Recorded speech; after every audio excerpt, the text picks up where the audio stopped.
presença hoje é do presidente do Sindicato dos Auditores Fiscais do Estado do Espírito Santo, o Carlos Eugênio Duarte Camisão, na sequência de uma conversa iniciada ontem. Presidente, a sua presença aqui foi esperada, porque tem muita coisa a conversar com o senhor, até porque o senhor protagoniza um segmento extremamente, não diria nem estratégico do setor público, crítico do setor público. Né? Sem ele, tão crítico quanto, por exemplo, o pessoal professores e PMs. Eu coloco assim, sem desvalorizar mais ninguém, mas a gente entende que sem eles o Estado não consegue dizer presente, não se manifestar presente. Perfeito. Nós temos aí em curso uma discussão de algumas reformas estruturantes fundamentais. Umas que se colocam e que deve afetar, que deve estar muito dentro do repertório da reflexão crítica de vocês, é uma reforma tributária. Não só pela questão do Pacto Federativo com a inversão de valores, que a União pega a maior parte do bolo dos impostos que se gera no território municipal, levando 65%, deixando 15% do Estado, como também pela complexidade da gestão tributária, com tanta lei, com tanta portaria, com tanta regulamentação, que já se cogita, né, de uma maneira de simplificar, mas assegurar também uma equidade na tributação, de maneira que haja uma justiça social via tributação. Como é que você vê isso? Bom, Palhares, a gente, há 20 anos, quase 30 anos, que a gente vê, depois do advento constitucional, da Constituição de 88, a gente vê os movimentos legítimos, né, de todo tipo de classe empresarial no Congresso Nacional, tentando mudar, querendo benefícios, querendo isenção, querendo um tratamento especial, específico, né? Assistimos há não sei quantos anos atrás a FIF Domingos defender a microempresa, né? E hoje o modelo de microempresa brasileiro, ele é um tiro no pé dos municípios e dos estados. Por quê? A começar por aí, só fazer essa análise rápida. O Simples Nacional tirou do Espírito Santo 62 mil empresas do seu controle e passou para a União. Durante o tempo que eu estive como gerente de fiscalização, foi-me solicitado para fiscalizar 1000 empresas, se foi, do Simples Nacional. E aí nós assistimos, né, o Simples Nacional brasileiro, diferente de todos os países desenvolvidos ou em desenvolvimento, até daqui da América Latina, ter um limite de 4 milhões e 800 e nos outros países até 100 mil dólares, que dá 400 mil por ano. 10%, na verdade. Menos de 10%, 8% do total que é a microempresa brasileira. O que aconteceu? Por uma falta de cultura, por uma falta de ética, né? Tem muitas empresas que se partiram em 4, 5 e viraram Simples Nacional. Para quê? Para não pagar imposto.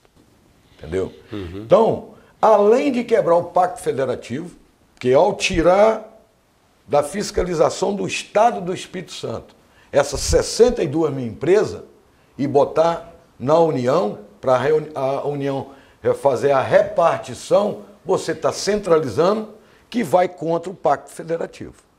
Para o município ainda foi pior, para o município, porque pelo menos o Estado estava mais próximo do município, e o município levava 25%. Hoje, com isso, com o MEI e com o Simples Nacional, o município fica a ver navio, porque não tem controle, está na mão da União. Então, fica sujeito ao Fundo de Participação do Município e aos outros fundos sociais que o governo, e eu não estou falando de Estado constituído, estou falando de governo, que é a pessoa, né, dá para quem ele quer e na quantidade que ele quer.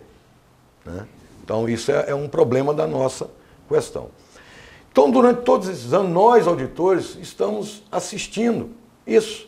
Todo mundo dando opinião. Quem é que se conhece disso? Resolvemos, então, há 2 anos e meio, fazer um projeto, né, onde reunisse as maiores cabeças a nível nacional e internacional.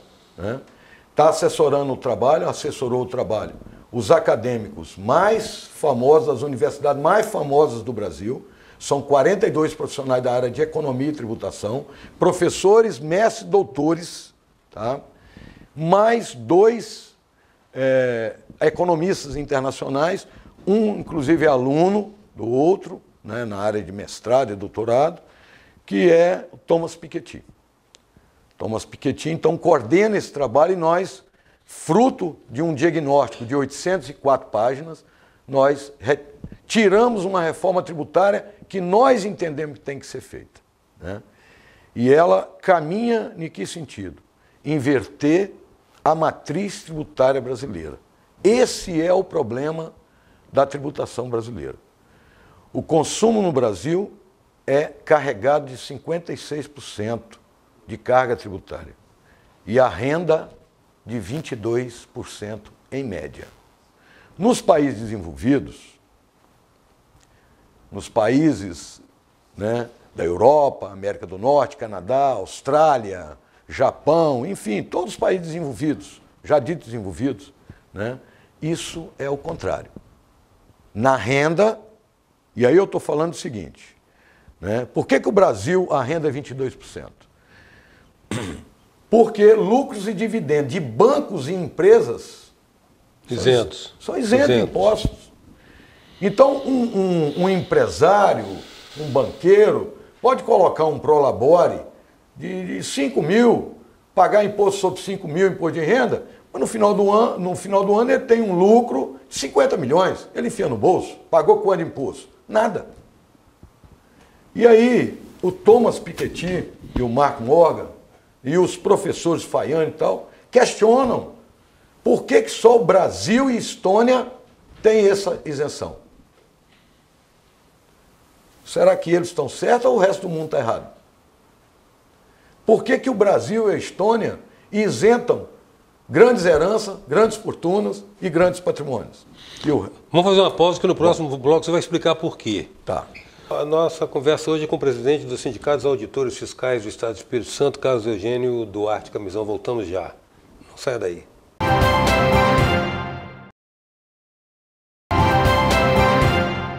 Voltamos com a presença do presidente dos Sindicatos Auditores Fiscais do Estado do Espírito Santo, Carlos Eugênio Duarte Camizão. Eu tive que te interromper para os nossos comerciais. Você estava falando a respeito da exceção que Brasil e Estônia se constituem em optar por tributar o consumo em detrimento de tributar a renda. Ou pelo menos tributar mais o consumo do que a renda. E isentar, por exemplo... Os grandes lucros originários... lucros e dividendos, grandes heranças, grandes fortunas e grandes patrimônios. Tá certo? Brasil e Estônia são os únicos países que o Brasil adora o rentismo financeiro, né? Exatamente. Então, muito bem. Nós enxergando tudo isso, nós falamos, tem algo que está errado. Nós precisamos inverter essa matriz como nos outros países desenvolvidos. Já que eles querem que a gente seja desenvolvido, nós temos que copiar o que eles têm de bom, né? Então fizemos uma proposta de reforma onde a simplificação é um do contexto, mas não é o único contexto necessário. A simplificação pura e simples, ela só beneficia um lado, ela não beneficia a sociedade, beneficia o empresário, que vai ficar mais tranquilo, vai estar simplificado e tal, mas a sociedade não atende. Então o que atende a sociedade? Inverter a matriz, né? Fazer com que a proposta ela caminhe no sentido de quem ganha mais, paga mais. Quem ganha menos, paga menos. E eu vou explicar. Se no consumo hoje tem 56%, um operário que ganha R$1.000, ele investe tudo que ele ganha no consumo.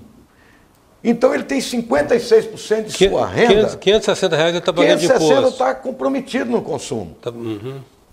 Um assalariado, um bom assalariado de 20 mil aí, vai comprometer, vai comer a mesma, uma família de 4 de um operário, ou uma família de 4 de um que ganha mais, vai comer a mesma quantidade. 560 em 20 mil é muito menor do que 560 em 1.000. Então o pobre paga mais imposto que o rico. Conclusão, porque o consumo é muito pesado. Agora, se nós tivéssemos uma incidência de carga menor, o operário teria duas chances: comer melhor ou pegar parte desse dinheiro e poupar e construir riqueza. Provisionar, como o rico faz. Não é isso? Se, né, nós tivermos uma imposição em cima de uma renda maior, e aí eu não estou tratando do assalariado, porque a nossa proposta da tabela de imposto de renda, ela alivia até R$4.000, tirando 12 milhões desta malha, e até quem ganha 4 mil. E como ela começa a partir de 4 mil, isso é uma questão matemática de gráfico, eu, por exemplo, vou pagar menos R$1.000 de imposto de renda. Mas a curva, ela é uma parábola invertida. Quem ganha acima de R$40.000, ela vai crescendo até 40, que é os 27,5%, chega ali, ela desce. Ao ponto de empresários, né, de sócios de empresas, né, ganhar 300 mil por mês e pagar 1,6% de imposto de renda. Porque quando ele pega o lucro em FIA, que a gente divide por 12 meses, e vê quando ele pagou pelo Prolabore, dá 1,6% da riqueza toda que ele acumulou. Por isso que as pessoas no Brasil, cada vez minoria enriquece mais. Isso está acontecendo no mundo também. Cada vez concentra mais a riqueza. Concentra mais a riqueza, porque as pessoas ricas estão concentrando, fazendo poupança, investimento, porque está sobrando dinheiro, ela não paga imposto. Ela paga pouco imposto. Porque o modelo brasileiro faz com que o rico não pague imposto. Porque eles têm os benefícios. É um Robin Hood às avessas. Um Robin Hood às avessas. Exatamente. Tira do pó para dar para o rico.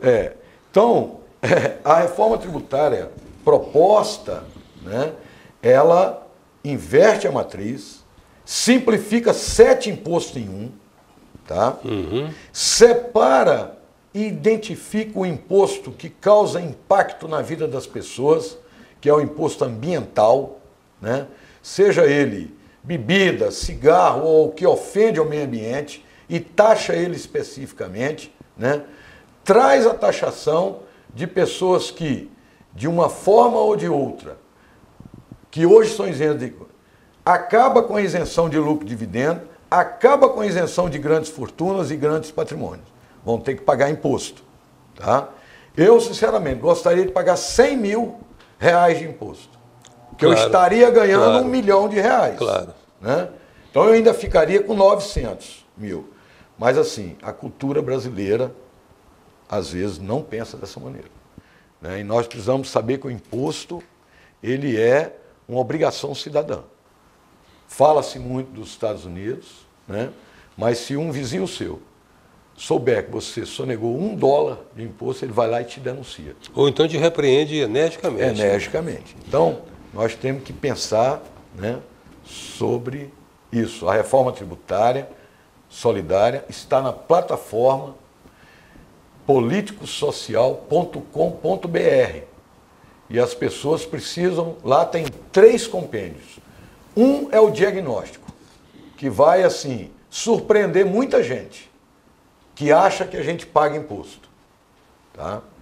Alguns pagam imposto, outros não. Tá? E vai também ter a proposta final, que é esse livro aqui, ó, que é a proposta todinha. Eu vou deixar esse livro, vou te dar de presente. Tá? Você já me relatou que é um jornalista que gosta de economia.